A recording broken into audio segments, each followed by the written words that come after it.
Ya, pagi dok.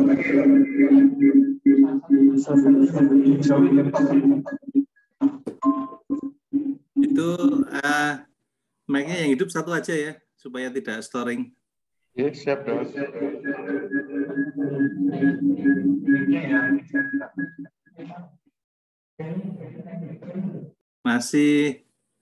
Masih storing, coba lagi suaranya.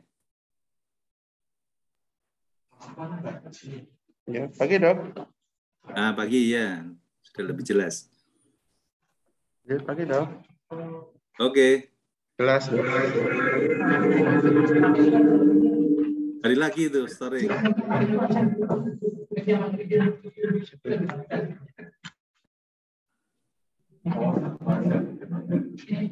Pakai ini aja, pakai ini.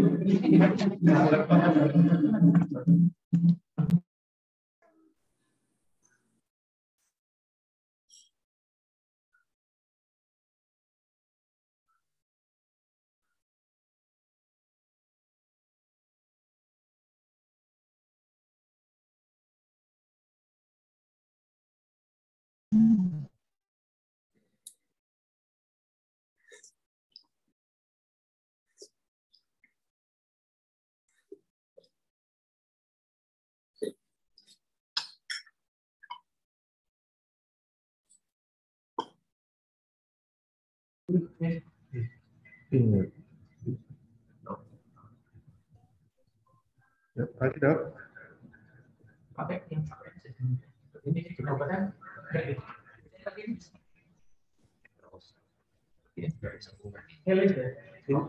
tak tunggu. Bisa.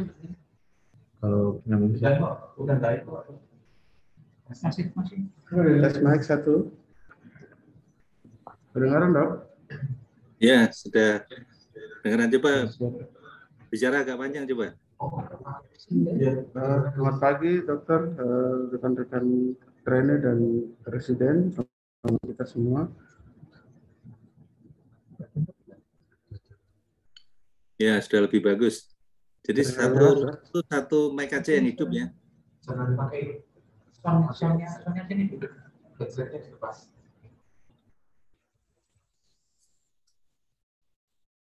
Nah, ya oke, coba. Nah, sudah bisa.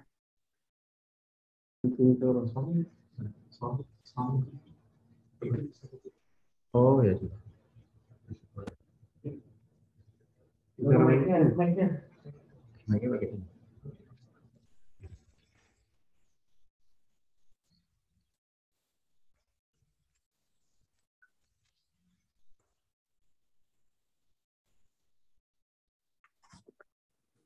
Baik.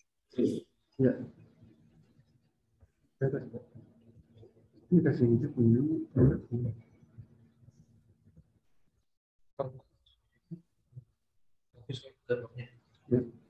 Tes mic 1 2. Mencoba dok, dengaran dok. Ya oke. Ya, selamat pagi Dokter Hartanto, selamat pagi Dokter Lukman, para trainee dan residen. Jadi pagi ini ada presentasi mengenai surgical technique, LC-Dian radical mastectomy dan BCT kalau tidak salah ya. Siap dok. Ya. Baik, silakan dimulai Dokter Erik. Ya baik, terima kasih untuk kesempatan yang diberikan kepada saya. Selamat pagi untuk senior-senior, guru-guru dan rekan-rekan trainee serta residen. Di pagi hari ini saya akan mempresentasikan tugas ilmiah tentang radical mastectomy Hastodian dan BCT. Kita mulai.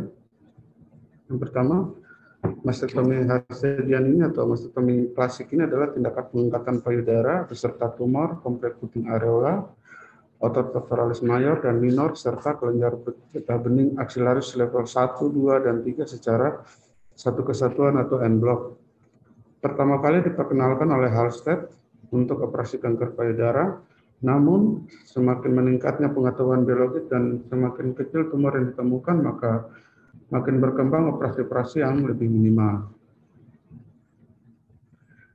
Indikasi operasi pada teknik Harstidian ini adalah kanker payudara stadium 3B yang masih operable. Yang kedua adalah tumor dengan infiltrasi ke musculus pectoralis major. Dikatakan bahwa mastektomi radikal klasik ini tidak lebih superior dibandingkan dengan MRM. Kita masuk ke teknik operasinya. Yang pertama adalah posisi antara operator dan asisten berada pada fungsi lateral satu sisi, di mana asisten berada pada kaudal pada kranial untuk menarik hak ke arah kranial, dan operator berada pada posisi kaudal pada sisi yang sama ipsilateral. Dengan prosedur dibuat flap menurut desain yang diinginkan. Pada gambar di atas ini dapat kita lihat ini adalah sisi Halsted pada gambar di atas. Dibuat flap dinamakan sebagai flap triangular dengan batas-batas adalah kranial adalah batas bawah dari clavikula, medial adalah lateral border dari sternum. Kaudalnya adalah lipatan payudara, sisi lateralnya adalah sisi anterior dari musculus latissimus dorsi dengan ketebalan flap 7-8 mm. Pembuatan flap ini dapat menggunakan secara tajam dengan pisau atau dengan elektrokauter. Teknik berikutnya adalah setelah dilakukan inisisi, dilakukan ekspos sisi superolateral untuk mengidentifikasi insersi dari musculus pectoralis major. Kemudian musculus pectoralis major tersebut dipotong ke arah superomedial sampai dengan terlihat insersi dari musculus pectoralis minor. Pada gambar sebelah kiri dapat dilihat. Yang berikut, potong insersi pectoralis minor pada processus coracoid, kemudian angkat dari daerah aksila, lalu dilakukan ligasi terhadap arteri thoracoacromialis dan nerves pectoralis medial.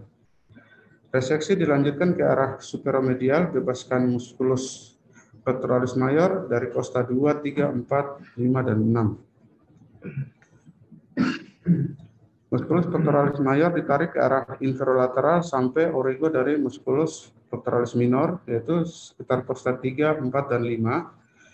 Dan setelah pectoralis major itu kita tarik ke arah inferomedial, kita akan melihat axillary content pada fossa axillaris. Kemudian bebaskan musculus pectoralis minor beserta dengan lymphnode rotor interpectoral. Pada tindakan ini vena axillaris akan terlihat jelas pada daerah costoclavicular ligament atau pada Halsted ligament. Dan kemudian dilanjutkan dengan diseksi aksila level 3. Ini adalah gambar pemotongan insersi dari origo dari pectoralis minor pada proses insersi pada proses coracoid. Ini adalah membebaskan pectoralis major dari insersi pada clavikula. Langkah selanjutnya adalah dilakukan diseksi aksila dari arah medial ke arah lateral dengan secara tajam. Pada tindakan ini penggunaan elektrokauter tidak dianjurkan. Yang berikut mengidentifikasi vena axillaris.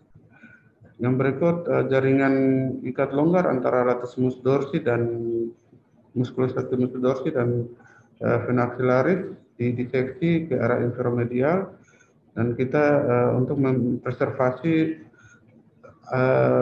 thoracodorsal bundle, arteri vena dan nerves.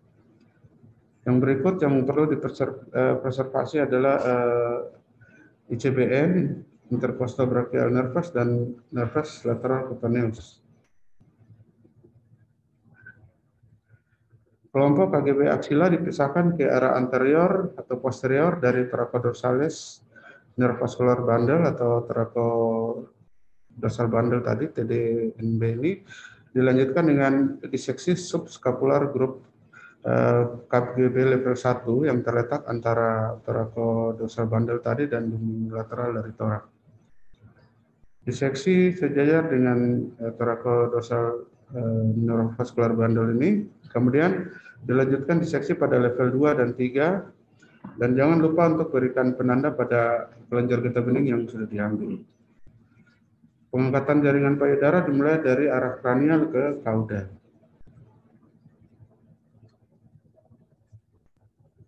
Ya, selama diseksi jangan lupa untuk kita memperhatikan juga untuk identifikasi dari nervus thoracocardiolongus yang menginervasi dari muskulus serratus anterior.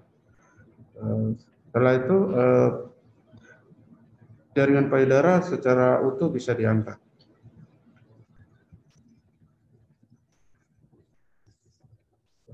Tahap akhir, operator dan asisten dapat melepas sarung tangan dan juga instrumen, cuci tangan dengan normal salin, control bleeding, insersi drain, juga jangan lupa mengevakuasi kulit yang mengalami necrosis pada flap. Yang berikut, bahwa jahitan pada seputan tidak boleh dengan menggunakan benang yang absorbable tanpa tension. Jaringan pada kulit dijahit dengan subkutikular dengan benang sintetik yang long absorbable. Ya, ini adalah bekas dari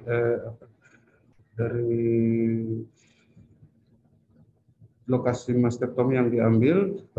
Bisa dilakukan grafting apabila penutupan luka tidak bisa primer.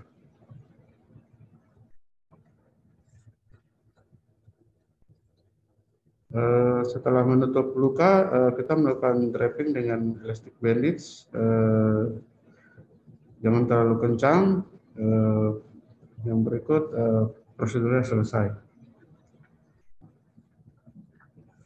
Komplikasi operasi yang mungkin muncul antara lain adalah stres psikologi. Yang kedua, infeksi, bisa terjadi hematom, seroma pada lokasi lumpectomy catheter pada sisi mastektomi side. Yang berikut, komplikasi pada axillary diseksi, bisa terjadi kerusakan fasa dan nervi, antara lain nerve thoracolis longus. Dapat cedera bisa terjadi di scapula, thoracodorsal nervus, akan terjadi gangguan abduksi, ekstensi, dan medial rotasi dari shoulder. Yang berikut, bisa cedera dari vena axillary dan untuk sensory nervus, contohnya seperti pada ICBN bisa terjadi anestesi atau hiperestesi pada dengan atas luar dalam. Yang berikut, komplikasi yang dapat terjadi bisa terjadi lymphedema pada ekstremitas atas.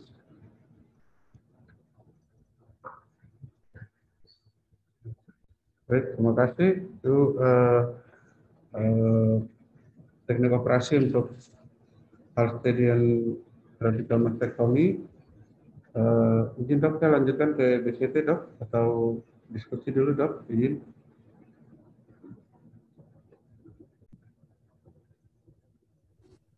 Ya, sekalian aja ya ke. Siap dok. Ya, oke.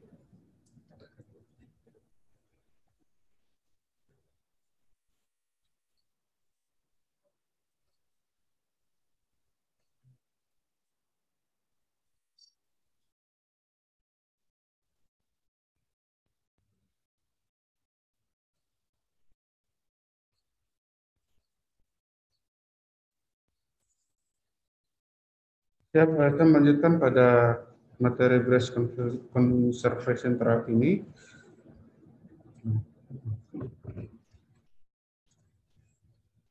Bahwa BCT ini adalah pembedahan tumor payudara dengan mempertahankan bentuk atau kosmetik payudara dibarengi dengan atau tanpa dibarengi dengan rekonstruksi. Tindakan yang dilakukan adalah lumpectomy atau quadrantektomy disertai diseksi kelenjar getah bening aksila level 1 dan 2. Standarnya diikuti dengan radioterapi. Tujuan utama dari BCT ini adalah eradikasi tumor secara onkologis dengan mempertahankan bentuk kosmetik payudara.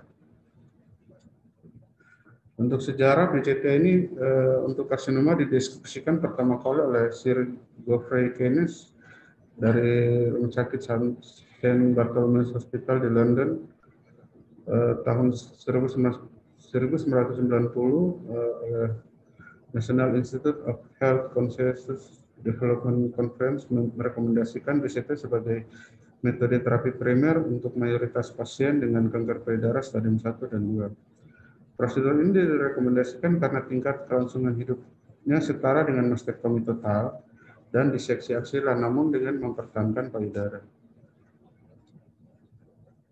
Ini adalah angka kelangsungan hidup dan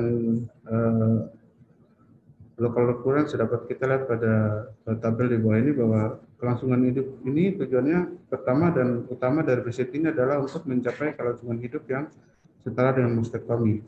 Telah dilakukan banyak penelitian yang membandingkan angka kelangsungan hidup setelah menjalani BCT dan mastektomi total. Di sini ada beberapa studi yang dapat kita perhatikan bahwa pada overall survival tidak berbeda jauh antara BCT dengan mastektomi, tetapi pada local recurrence itu pada BCT lebih tinggi lebih tinggi daripada mastektomi. Pada beberapa literatur disampaikan bahwa pada pemantauan 20 tahun local recurrence itu lebih tinggi pada BCT dibandingkan dengan mastektomi.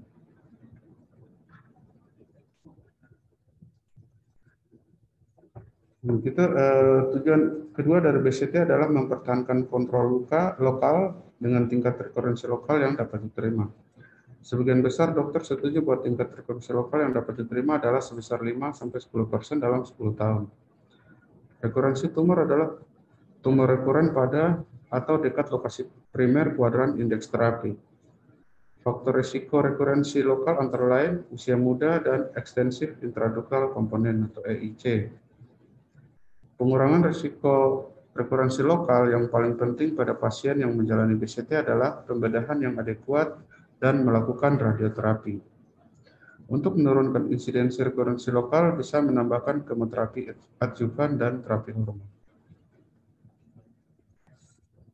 Radioterapi bisa efektif untuk mengontrol tumor asalkan tumor primernya dieksisi menyeluruh dengan batas negatif terkonfirmasi secara patologis. Radioterapi tidak digunakan sebagai terapi tambahan untuk mengkompensasi pembedahan yang tidak adekuat. Namun, modalitas ini untuk mensterilisasi lapang pembedahan dari kuadran indeks terapi. Status batas patologi adalah faktor yang paling penting yang berkaitan dengan rekurensi tumor payudara ipsilateral. Pasien dengan batas positif memiliki kenaikan risiko rekurensi lokal 5-25%. Standar terapi dari rekurensi BCT adalah mastektomi. Namun, ada yang melakukan eksisi lokal dengan konsekuensi meningkatkan risiko rekurensi tambahan. Yang berikut ini adalah kosmetik. Penampilan kosmetik yang dapat diterima oleh pasien adalah tujuan ketiga dari BCT. Faktor yang mempengaruhi luaran kosmetik adalah antara lain volume jaringan yang dihilangkan dibandingkan dengan ukuran payudara. Itu merupakan prediktor akurat dari kosmetik kepuasan pasien. Yang berikut lokasi tumor. Tumor di kuadran payudara medial dan inferior memiliki luaran kosmetik yang buruk dibandingkan dengan tumor di kuadran yang lain. Yang berikut pemberian pasien usia di bawah 35-40 memiliki risiko rekurensi lokal ipsilateral yang meningkat setelah BCT. Yang berikut pemberian pasien dari ukuran tumor ukuran 4-5 untuk bisa melakukan reseksi ke batas negatif dengan hasil kosmetik yang baik. Ukuran lebih dari 5 cm bisa melakukan BCT dengan kosmetik baik bila ukuran payudaranya besar. Ukuran lebih dari 5 cm atau kurang dari 5 cm dengan rasio ukuran tumor payudara lebih besar, lebih baik dilakukan kemoterapi neoadjuvan untuk mengecilkan tumor sebelum BCS. Status batas bahwa risiko rekurensi lokal ipsilateral meningkat 2-3 kali lipat pada batas yang positif. Yang berikut pada tumor subtyping yang subtype HER2 positif dan hormon reseptor negatif dan triple negatif diasosiasikan dengan meningkatnya rekurensi lokal ipsilateral. Namun, tidak mempengaruhi pemilihan pasien untuk BCT karena tidak ditemukan perbedaan signifikan pada rekurensi lokal, metastasis jauh, atau kelangsungan hidup antara yang menjalani BCT dan mastektomi. Terjangkaunya sarana mamografi, potong beku, dan radioterapi, dan berikut proporsi antara ukuran tumor dan ukuran payudara yang memadai. Ini adalah kontraindikasi absolut untuk dilakukan BCT, antara lain adalah kehamilan, batas positif persisten, inflammatory breast cancer, diffuse malignant appearing calcification. Yang berikut kontraindikasi relatif antara lain riwayat penyakit vaskuler atau kolagen, tumor makromultiple atau indeterminate calcification pada kuadran yang sama, kanker payudara multisentris terutama yang lebih dari satu kuadran, riwayat radiasi sebelumnya pada area payudara, risiko ukuran payudara dibanding rasio ukuran payudara dibanding ukuran tumor, diketahui ada mutasi genetik BRCA, risiko pembentukan tumor baru, tumor di kuadran sentral. Yang berikut kita masuk ke teknik operasi. Yang pertama adalah insisi. Insisi sesuai dengan garis Langer atau Kreis biasanya digunakan meskipun beberapa ahli bedah lebih memilih sayatan radial pada posisi 3, 6, dan 9. Dulu insisi yang jauh dari tumor itu tidak disarankan, namun dengan teknik operasi ini menjadi lebih dapat diterima. Insisi langsung di atas tumor dapat digunakan, namun kosmetiknya yang buruk terutama di kuadran bagian dalam atas. Tumor yang sangat dekat dengan permukaan kulit juga biasanya memerlukan insisi langsung di atas tumor untuk memastikan hasil batasan anterior negatif. Sekarang banyak digunakan berbagai insisi dengan memperhatikan kosmetik, sehingga sering menggunakan insisi sirkumareolar atau di lipatan kulit alami, di mana bekas luka akan tersembunyi. Teknik operasi BCT ini mencakup beberapa prosedur antara lain yang sudah saya sampaikan di awal tadi, kuadrantektomi atau segmentektomi, lumpektomi, dan partial mastektomi. Kuadrantektomi adalah reseksi en bloc parenkim payudara, kulit di atas tumor, dan fascia pectoralis di bawahnya. Lumpektomi adalah volume jaringan payudara yang diambil tidak sebanyak kuadrantektomi, sekitar 1 cm di sekeliling tumor. Ini adalah gambar teknik operasi dilakukan insisi kulit di atas tumor. Yang berikut dilakukan elevasi flap kulit ke seluruh arah. Spesimen dilakukan retraksi dan dievakuasi dengan batas bebas tumor tadi, ya, 1 cm dari massa tumor. Dan itu kulit dijahit, insisi kulit radial untuk kanker yang terletak di kuadran luar atas. Tentu gambarnya dapat kita lihat sama-sama. Yang berikut dilanjutkan dengan reseksi en bloc parenkim payudara, kulit, dan fascia pectoral. Dilakukan di seksi aksila setelah pengangkatan tumor tersebut. Parenkim payudara yang tersisa dipisahkan dari kulit dan fascia pectoral mayor dan didekatkan. Setelah reproksimasi parenkim payudara, kulit dijahit. Yang berikut untuk aksila. Biopsi limfonodi sentinel menggantikan diseksi nodul aksila pada pasien usia mami. Diseksi nodul aksila baru dilakukan bila nodul sentinel positif atau kontraindikasi terhadap biopsi limfonodi sentinel. Tujuan diseksi aksila dan biopsi nodul sentinel adalah untuk mengetahui stadium penyakit pasien sesuai dengan keterlibatan limfonodi dengan tumor. Ini adalah untuk diseksi aksila bahwa insisi melengkung tepat di bawah garis aksila, rambut aksila, terutama di lipatan kulit. Untuk pasien dengan perawatan kecil, insisi di aksila dilakukan melengkung non-radial yang sejajar dengan latissimus dorsi, posterior, dan otot pectoralis anterior. Diseksi aksila konvensional dilakukan pada kelenjar getah bening aksila level 1 dan 2. Batas anatomi diseksi adalah anterior pada muskulus latissimus dorsi, lateral, vena aksilar superior, permukaan caudal, dan ventral, batasnya ada vena axillaris. Batas medial adalah muskulus serratus anterior, dan musculus teres major di posterior. Pengangkatan musculus pectoralis minor dapat disarankan kecuali jika nodus yang terabat terlihat pada level 3. Presentasi klinis ini memerlukan diseksi tingkat 3. Preservasi dan pertahankan antara lain nervus thoracodorsal, nervus thoracalis longus, musculus latissimus dorsi, dan serratus anterior. Saraf interkostal brachialis harus dipertahankan untuk menjaga sensasi pada aksila dan lengan medial. Vena axillaris harus divisualisasikan pada permukaan ventral dan caudal dan mempertahankannya karena dapat dilakukan diseksi di bawah musculus pectoralis minor. Meskipun tempat pembedahan pada payudara yang dikonservasi tidak dipasang drain dan vakum ditempatkan di aksila selama 5-10 hari pasca operasi sampai drainase kurang dari 20-30 cc per hari. Ini adalah guideline dari NCCN tentang invasive breast cancer berkaitan dengan locoregional treatment untuk BCT.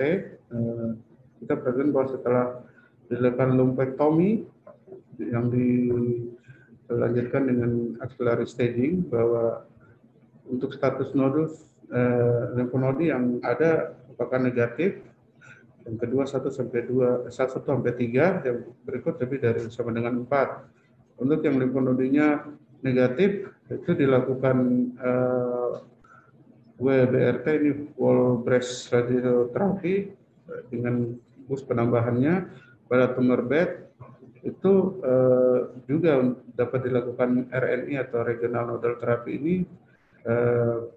Pertimbangannya itu dengan apabila tumor itu lebih dari 2 cm di sentral atau medial, dengan pasien itu high risk ya pada usia muda, atau dengan gambaran lymphovascular invasion yang ekstensif.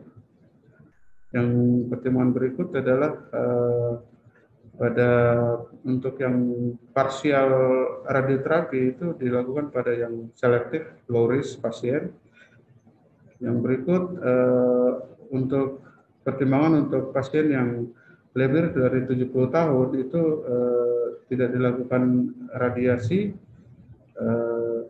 yang memiliki reseptor ER positif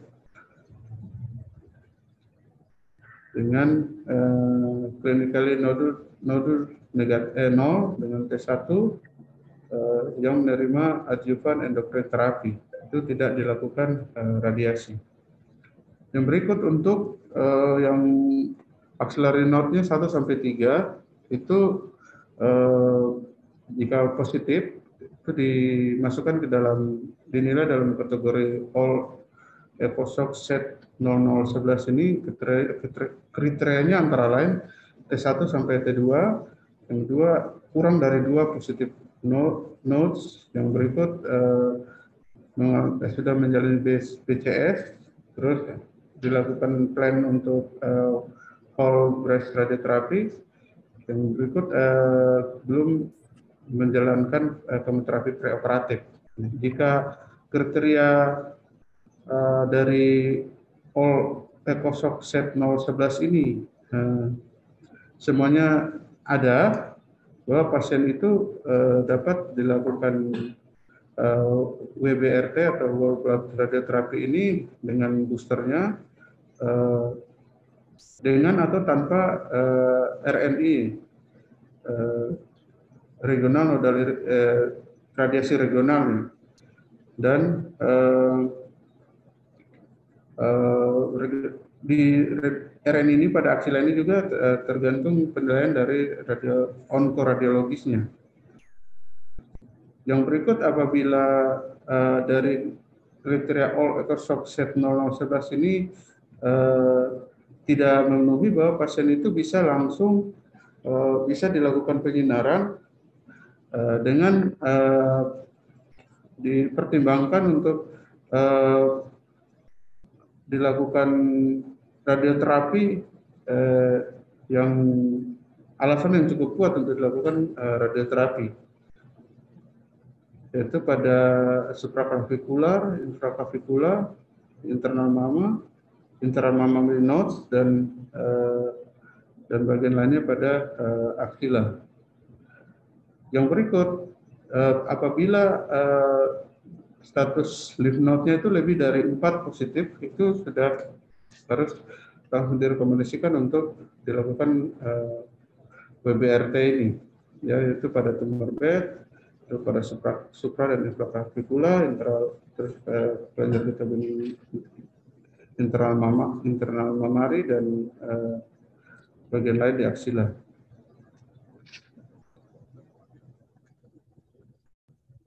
Yang berikut untuk axillary staging-nya itu untuk yang palpable, yang tidak terpalpasi dan yang secara klinikal terpalpasi.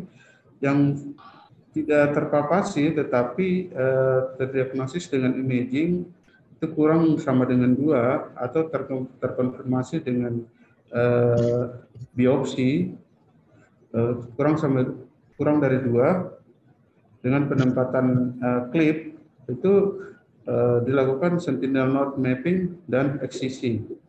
Nah, pada sentinel node mapping dan XCC ini hasilnya apabila sentinel node itu negatif, tidak perlu dilakukan axillary disseksi.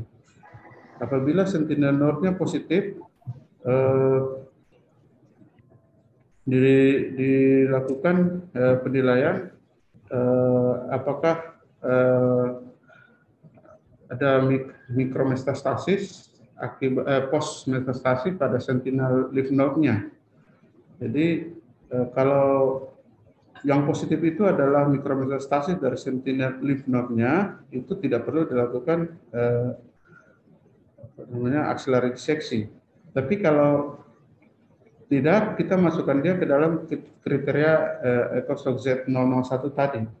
Apabila kriteria ini semuanya memenuhi, tidak perlu untuk dilakukan diseksi axilla. Tetapi kalau tidak, dilakukan axillary disseksi level 1 dan 2 saja, sampai level 1 dan 2. Yang berikut untuk yang secara klinis teraba dengan palpasi dan kurang lebih dicurigai lebih dari sama dengan 3 atau dengan imaging lebih dari sama dengan 3 atau preoperatif systemic therapy, kita pertimbangkan kita curigai adanya limfonodi, itu langkah selanjutnya adalah kita melakukan FNAB by guiding USG. Nah, setelah kita USG biopsi ini apabila negatif, kita masukkan dia ke alur sentinel node mapping tadi. Tapi apabila positif, itu kita nilai apakah pasien ini sudah mengalami kemoterapi preoperatif atau tidak. Kalau tidak mengalami kemoterapi preoperatif, ya dilakukan diseksi axilla level 1 dan 2. Jika pasien ini ada mengalami kemoterapi preoperatif yang sudah diberikan, axillary disseksi level 1 dan 2 itu untuk residual disease yang kita lihat dengan pemeriksaan dengan imaging. Yang berikut untuk sentinel lymph node biopsi dilakukan secara selektif untuk pasien dengan nodes klinikal negatif setelah dilakukan neoadjuvant terapi.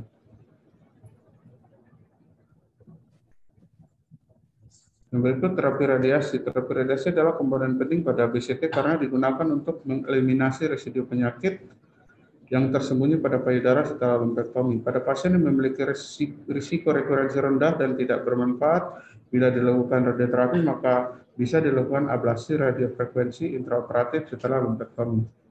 Pada pasien dengan nodus negatif dan tumor kecil dengan ER positif tidak dilakukan kemoterapi, sehingga radiasi dapat dimulai setelah operasi. Direkomendasikan interval operasi dan radiasi tidak lebih dari 8 minggu, dan radioterapi sebaiknya dimulai setelah 6 minggu. Ini adalah keterangan tentang WBRT tadi bahwa target penyinaran ini adalah organ payudara, yang berarti dosisnya adalah 40 sampai 42,5 gai dalam 15 sampai 16 fraksi, dan pada kasus-kasus yang selektif bisa dinaikkan dosisnya jadi 45 sampai 50,4 gai dalam 25 sampai 28 fraksi. Mungkin bisa kita pertimbangkan.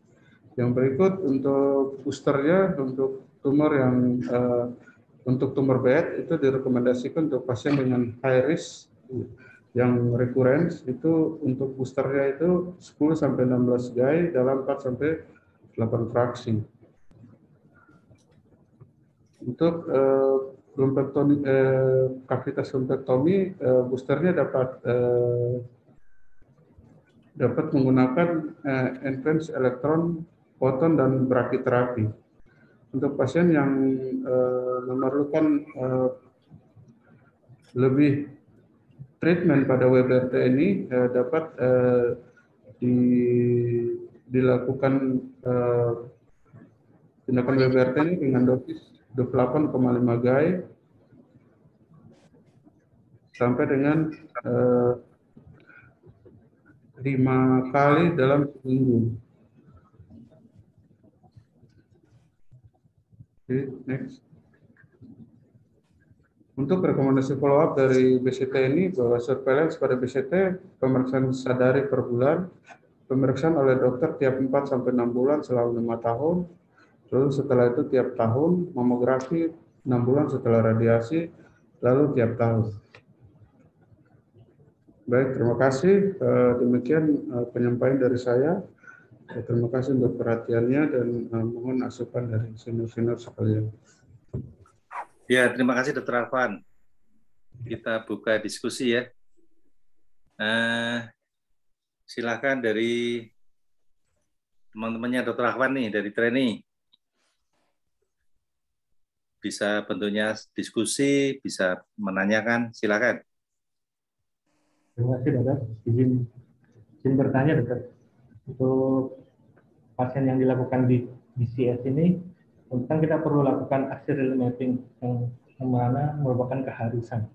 Untuk axial mapping kita bisa pakai marker, misalnya blue dye atau radioisotop.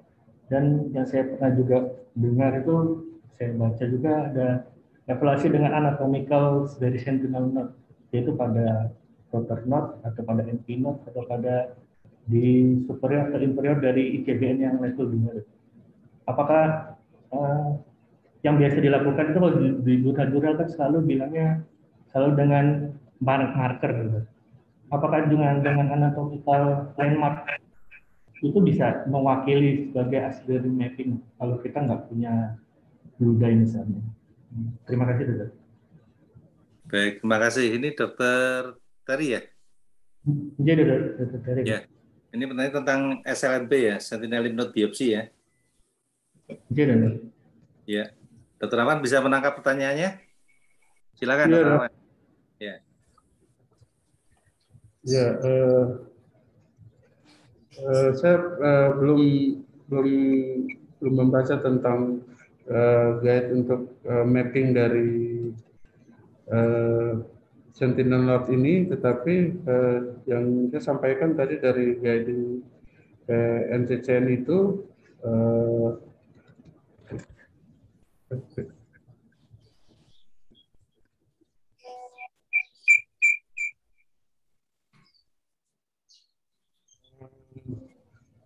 untuk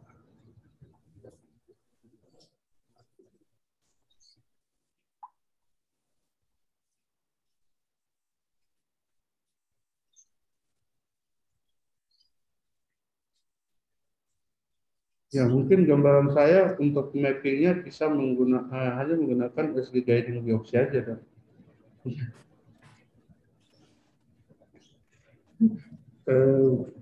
Saya belum terlalu paham, Dok, mengenai mapping dari sentinel node ini, Dok. Ya, oke. Bagaimana Dr. Tari? Jadi itu saya juga masih bingung untuk pemilihannya, apakah cukup dengan anatomical landmark dari kemungkinan lokasi sentinel atau harus dengan blue dye atau radio isotop. Ya, kalau dari risetnya mengatakan kalau tracing-nya itu dengan blue dye plus radioisotop itu sensitivitas itu lebih baik ya dibandingkan kalau menggunakan salah satu. Radioisotop saja atau blue dye saja itu kalah dengan radioisotop plus blue dye begitu. Itu yang tapi sudah lama ya saya ikuti waktu itu di Groningen tahun berapa itu 19 sebelum tahun 2000. Ya, waktu itu di sana memakai blue dye, kemudian tracing-nya dengan ini, dengan radioisotop. Ya, mungkin Dr. Ratnanti yang ngikutin atau Dr. Lukman, silakan menjawab pertanyaan Dr. Terry. Dok, untuk sentinel lymph node itu memang kalau disarankannya menggunakan double probe radioisotop dan blue dye. Cuma di Indonesia itu belum ada aturan resminya untuk radioisotop. Kalau di Cina itu memang dilarang atau tidak diberikan izin. Biasanya di Indonesia menggunakan blue dye. Untuk blue dye itu kemampuan untuk kita bisa menemukan sentinel lymph node itu memang masih di bawah 90%, sekitar 70-80% tergantung dari pengalaman dan juga tekniknya juga. Kalau misalnya Jogja kemarin itu ketemu Dokter Bayu, kalau mau pesan blue dye ini bisa ke Darmais Dok kalau mulai ini. Cuma indikasinya untuk pasien dilakukan sentinel lymph node itu adalah pasien dengan CA mama dengan node negatif. Artinya dari pemeriksaan imaging dan radiologi, imaging, pemeriksaan klinis dan imaging itu node-nya negatif, konfirmasi. Kemudian apabila ada node positif, sebaiknya dilakukan diseksi aksila. Memang untuk di Indonesia rata-rata kalau dilihat juga yang node negatif itu masih sedikit ya, cuma memang harus kita mulai, mungkin kedepannya akan semakin awal, stadium awal, sehingga perlu untuk kita menguasai sentinel lymph node ini, Dok. Ya, terima kasih Dr. Lukman. Jadi mungkin kalau saya sarankan sih kita bisa pesan blue dye ke Darmais ya. Jadi kita punya dulu.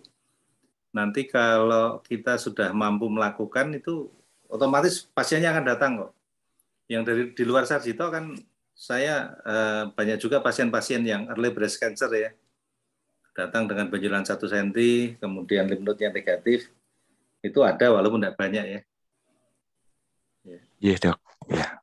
Ya, terima kasih Dr. Lukman. Dipesan aja Dr. Lukman ya. Iya, baik Dok. Baik, terima kasih.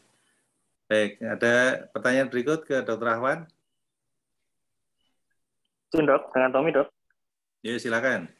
Izin bertanya untuk ada beberapa pasien yang dengan ukuran T3 Dok, itu dilakukan kemoterapi neoadjuvan untuk sebelum BCT Dok.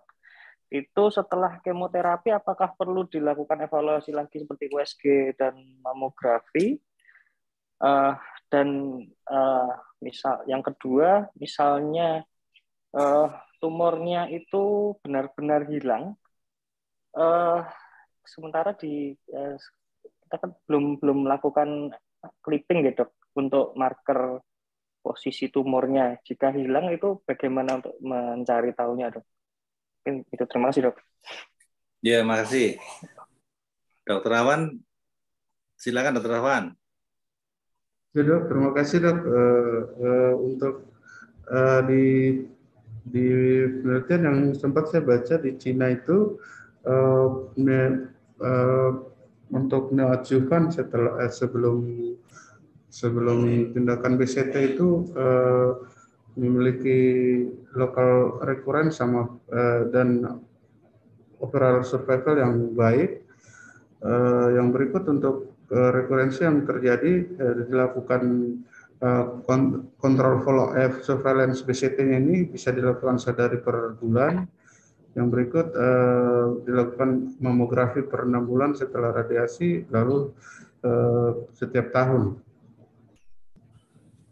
Yang berikut pasien itu bisa disuruh kontrol untuk di selain sadari juga di sadanis 4-6 bulan selama 5 tahun, lalu setelah itu tiap tahun untuk mengevaluasi ada tidaknya local recurrence yang terjadi. Terima kasih, Dok. Ya, jadi pertanyaan Dr. Tommy itu kalau diberikan neoadjuvan kemoterapi lalu pada pemeriksaan preoperatifnya ya dilakukan USG payudara, dilakukan mamografi, pemeriksaan fisik itu tidak ditemukan massa lagi. Di payudaranya tidak ada massa, di aksilannya juga tidak ada pembesaran di porodi. Begitu ya, Dr. Tommy? Ya, dokter. Iya.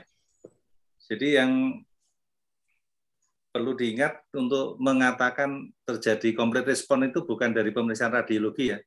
Complete response itu ditentukan oleh pemeriksaan patologi anatomi. Jadi tetap kita disarankan untuk melakukan tindakan operatif ya.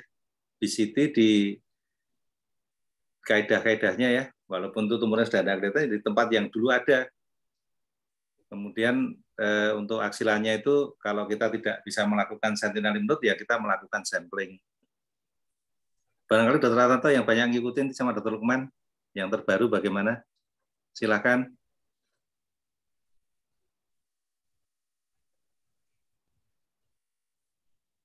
Baik dok, untuk pasien yang dilakukan neoadjuvan kemoterapi itu memang sebaiknya dipasang klip untuk menandai tumornya saat dilakukan biopsi insisi atau core biopsi.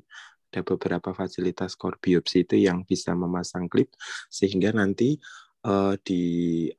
setelah neoadjuvan kemoterapi itu bisa dilakukan eksisi sampai batas tumor atau lumpektomi atau BCT dengan rekonstruksi, kemudian dinilai dari patologi apakah pathological complete response atau tidak.